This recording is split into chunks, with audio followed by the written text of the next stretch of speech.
Hey, Life Uncloseted listeners. Did you like how I sang that? Probably not, but anyway.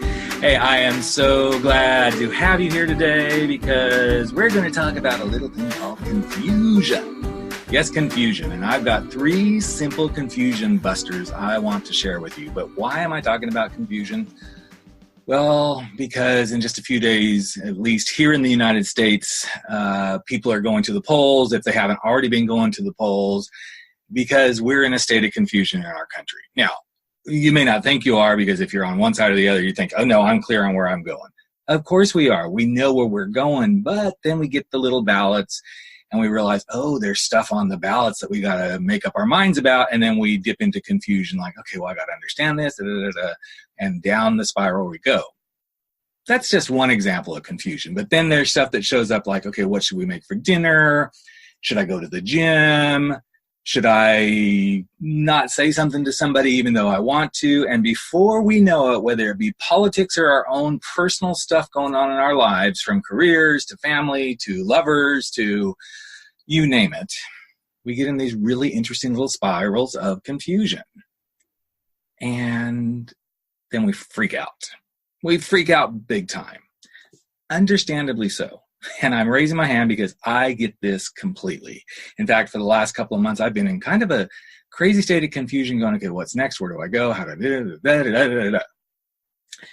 And then I realized the very first great confusion buster, not to be confused with Ghostbusters, but in a way, it is kind of like ghost busting because as soon as you can break the confusion, you move forward. And the first one for me was to really, really realize that it means I'm growing and I'm learning. Every time I get confused, I'm kicking myself in the butt and going, okay, you're in some space that you don't know what you're doing, but you're learning. You're learning, Rick.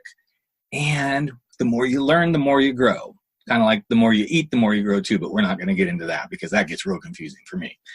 Then the second thing I learned was, yes, there's tons of external stuff that causes me to get confused. But then I realized that's kind of bullshit. Because you see, something external to me happens, it can beg the question, but if I take it beyond the initial question and start ruminating and rolling it around and getting all tied up in it and going, but what if, and then, well, how could I, and I got to know, that's when you take it internal. And that's when you're the one responsible. It isn't the situation outside of you. It isn't the person outside of you. It isn't what's going on the news. It isn't what's going on in politics. It isn't what's going on with some snippy little remark somebody made. It's when we take it internal and we start ruminating on it. We spin in that hamster wheel, in that blender, whatever metaphor you want to use. When we take it inside, that's when we generate the confusion. Now, granted, we have to think about stuff and we have to figure it out. But the more we dive into it, the more internal we bring it, the more we sit there with it internal and we don't do anything, then we're the culprits. Not the situation, not the politics, not the outside people. When we take it so inside that this is all we can obsess about, guess what? You're responsible for your own confusion. So to that point, I want to remind all of us, myself included, that we have this beautiful thing called the power of choice. And when we use the power of choice, we can choose to make a decision about our confusion. And then we can choose to take action. And then we can also choose to live with our decision. And if it was a bad decision, then we can choose to make another decision.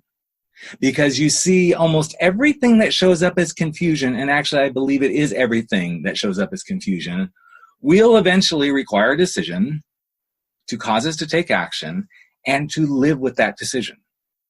I know it's kind of stupid and silly, huh? How simple I just made that, but it's true. Every time we're confused, we will get to a point where we take action, we will make a decision, and we will live with that decision. I know I just got those out of order, but let's go through it again.